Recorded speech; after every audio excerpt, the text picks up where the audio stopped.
In the early 1970s, 1980s, all the way through the 1990s, but until 1992, Kenya used to be a one-party state, that is during President Moi's regime. And anyone who even imagined multipartyism would have had committed a very serious crime. The only party was KANU, which was hilariously described as chama cha baba na mama. Unatupa kura yako ambayo itapotea.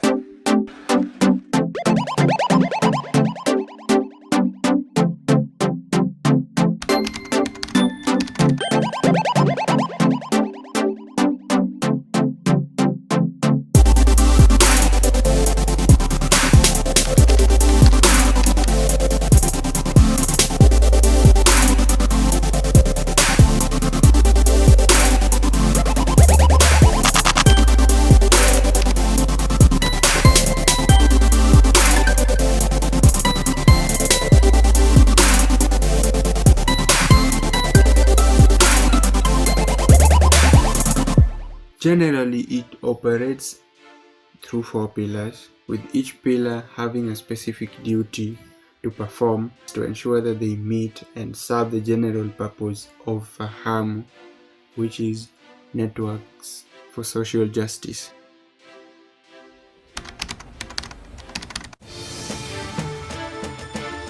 We have ADILISHA, which stands for Education for Social Justice. There is UTETEZI, which is advocacy. TULIWAZA, which is a research and looks into issues around the impacts of emerging powers in Africa, for instance, China, India, Brazil, and South Africa, and checking onto their impacts on African economy in general, among other factors. And finally, Pambazuka News, which is an online news platform. In this feature, we are not going to be going deep through the 4 pillars, but we are going to be focusing much on an initiative known as Your Voice Matters, which have been an effective platform for addressing social justice, and you are going to know more about that later in this episode. Your Voice Matters is a youth-focused project being undertaken by FAHAMU Africa. The project has been in existence for the past 4 years, and the project works with university students who are the key people engaged in the various activities run by the organization. What the project does with the university students is leadership and mentorship trainings, where young people are nurtured into leadership and values that promote good governance. The students are also taken through community engagement, where they visit different communities to understand the various community struggles, and also at the same time look at linkages between the courses they are taking in university and how they can use their courses to address some of the challenges being felt in communities. For example, how can a student who's taking gender address issues of women within the extractive sector? A student who's undertaking law, what can that student do, for example, in a community that is affected by the problem of extrajudicial killing, or the problem of lack of awareness, for example, on people's legal rights? The other thing that the project does is that students come together and select social justice activities that they want to engage in, and this they do either within their campuses or outside their campus. And the aim is also to connect students with communities, and also to enhance a deepened understanding of various social justice issues within communities, and of course make students do something about these injustices. The other thing that the students also participate in within the project is an essay writing competition, where students come up with solutions to different problems, and they do this through writing. And what happens is that for every country that the project is being implemented, that is Kenya, Uganda, and Tanzania, 3 top students in terms of the essay writing competition are awarded. And in the long run, some of the students end up initiating projects based on the essays that they've written. What we've noticed in terms of the project and the impact it has had on students is that one, it has been able to build the confidence levels among the students. They're able to articulate issues, and they've shifted from being, bystanders when human rights violations are taking place and injustices are happening in their communities, to being actually involved in addressing some of these injustices.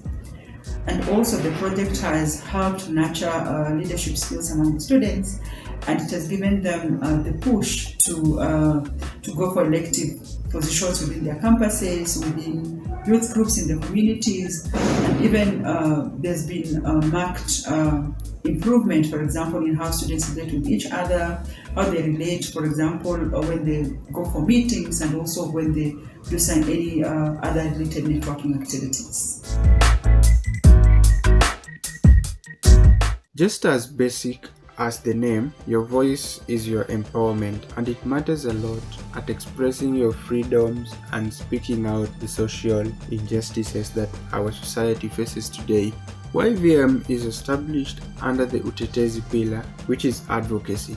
Now, Fahamu saw that it would be good to work with like-minded individuals like social movements and organizations in order to politically inform and raise concerns of African people by focusing on Pan-Africanism, feminism, and people-centeredness as the core values.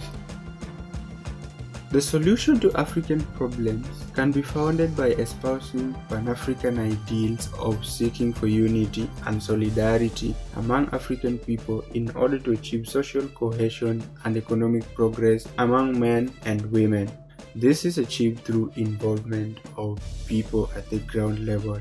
Now, the youth makes up a very important resource, as the problem that affects them are not solved by isolating them, but rather their involvement where they get opportunities to dialogue with fellow youths, with other generations, including policymakers, on key issues. The implementation of this project was based on partnerships with certain universities across East Africa. So far, we have the University of Nairobi, Technical University of Kenya, Kenyatta University, and Catholic University of Eastern Africa, all from Kenya. In Uganda, we have Kampala International University and Makerere University. We are also present in Tanzania, where we have University of Bagamoyo, University of Dar es Salaam, National Transport Institute, Institute of Social Work, Center for Foreign Relations, and at the university. YVM Project, therefore, is a youth network that is working with the youth across East Africa, and we focus on topics such as, and each campus plans and runs their own projects, but with the aid of Fahamu.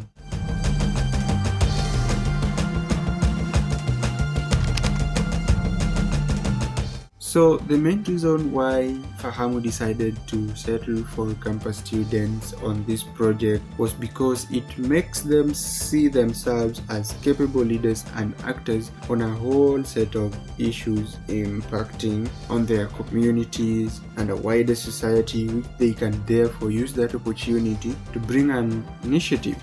YVM Project therefore serves its purposes of being a youth network for solving their challenges by providing the students with an opportunity to share their views and plans for social injustices. Some of the activities that each campus participated in what we call the Social Justice Week, where they have the freedom to choose a social justice activity and perform the relevant tasks which that activity requires, and starting by Kampala International University, where the club members decided to participate in a community service, organized an outreach and debates and movement competitions, and also organized a sensitization on pro bono legal aid, counseling sessions, article writing, and symposia.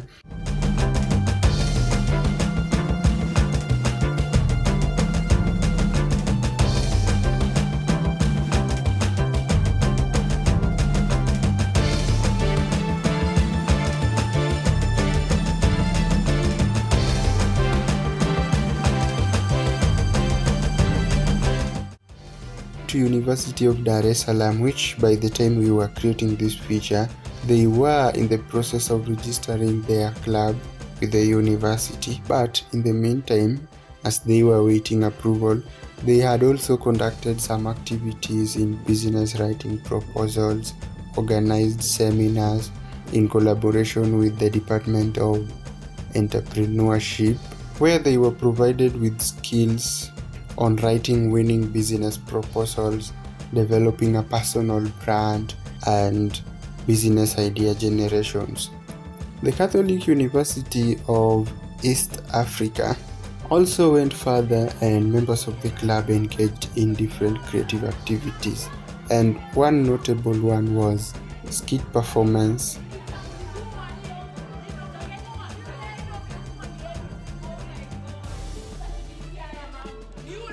They visited a community in Machakos County to learn about the struggle women in artisanal mining faces and their roles they play at the mining center.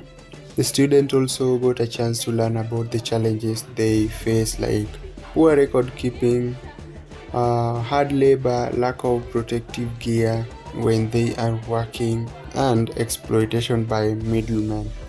In collaboration with the Buena Gente Foundation, they organized a mental health talk and discussed various rising cases on mental illness in various universities and institutions of higher learning, where they got to discuss things like depressions, bipolar effects, among very many other things that are related to mental illness. They also organized leadership training sessions whose main objective was to train student leaders at the Catholic University of East Africa, discussing issues around gender roles and how it affects men and women when it comes to leadership. On their focus on environmental justice, they visited Karura Forest, which was an opportunity to appreciate nature and contribute to domestic tourism. They also planted trees and closed their session by a very nice team building. They also visited Kuwinda informal settlements and donated foodstuff, stationery, organized a free medical checkup where they collaborated with the Queer Health Club. And as you know, all works and no play makes Jack a dull boy, so the day wouldn't be successful without organizing some games activities with the children at Kuwinda.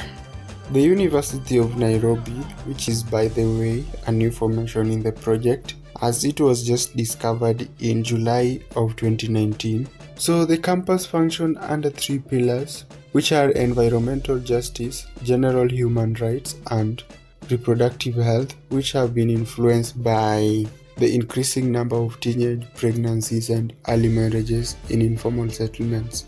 Through their environmental justice, they collaborated with the Badilisha Mtaa group from Kiambu informal settlements and engaged into some cleaning activities. They planted trees, and on top, a collab deal was struck between the Badilisha Mtaa group and the YVN UN chapter.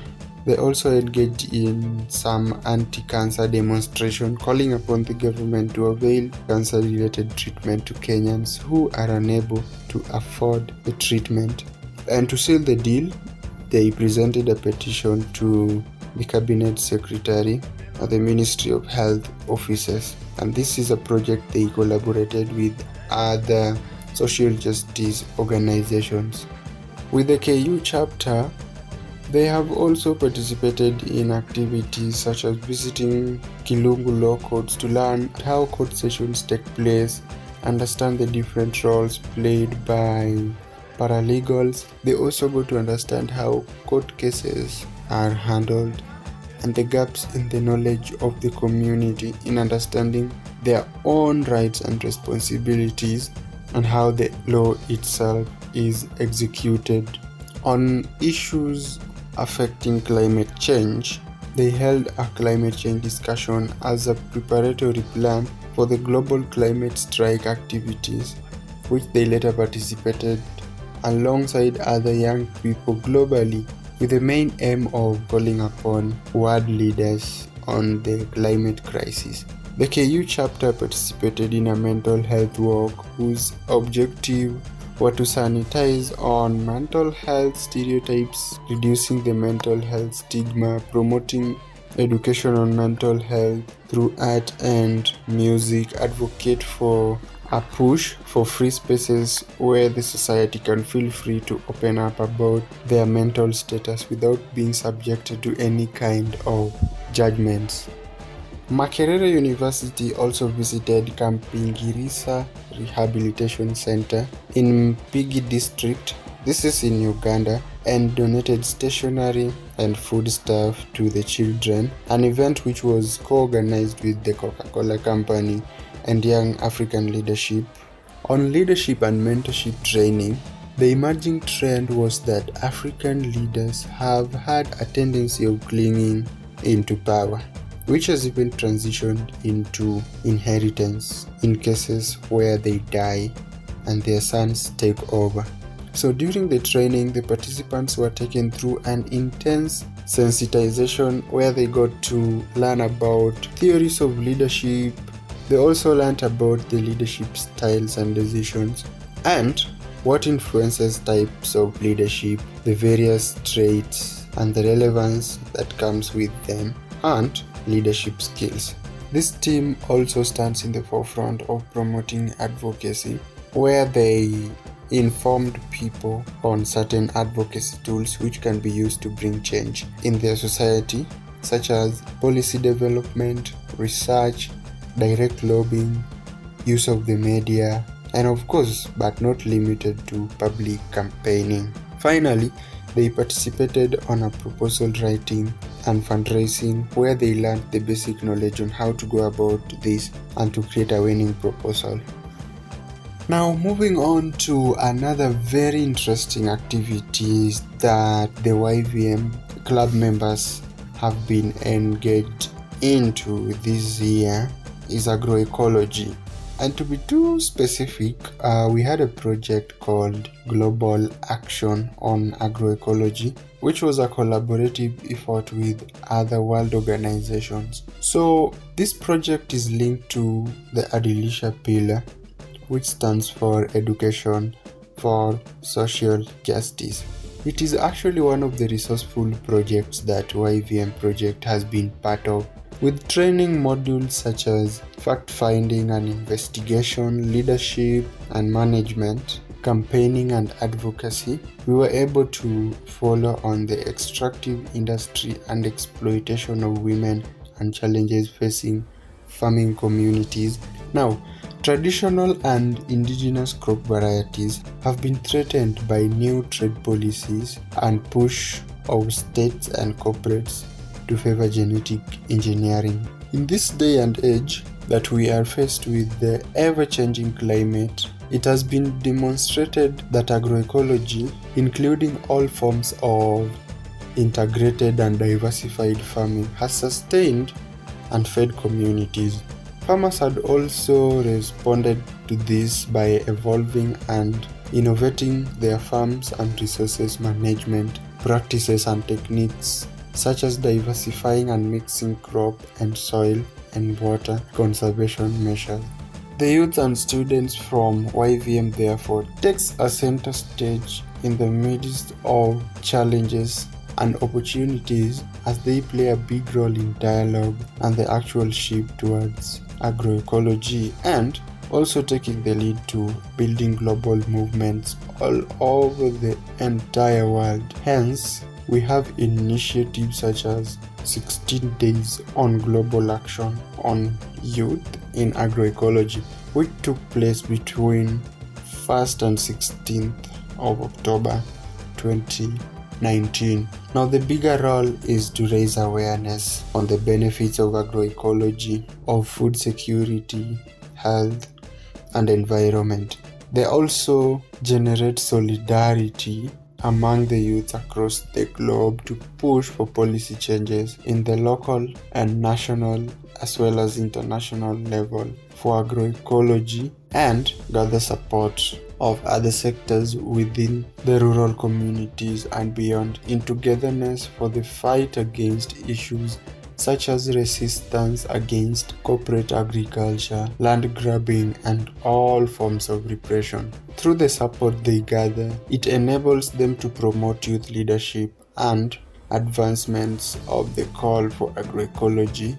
To enable this a success in Kenya, Fahamu has also closely worked with people who are most likely affected and to educate people on why agroecology is the way to go, including the community members on the ground, strategists mostly from PNAP and even abroad in Ethiopia and Zambia.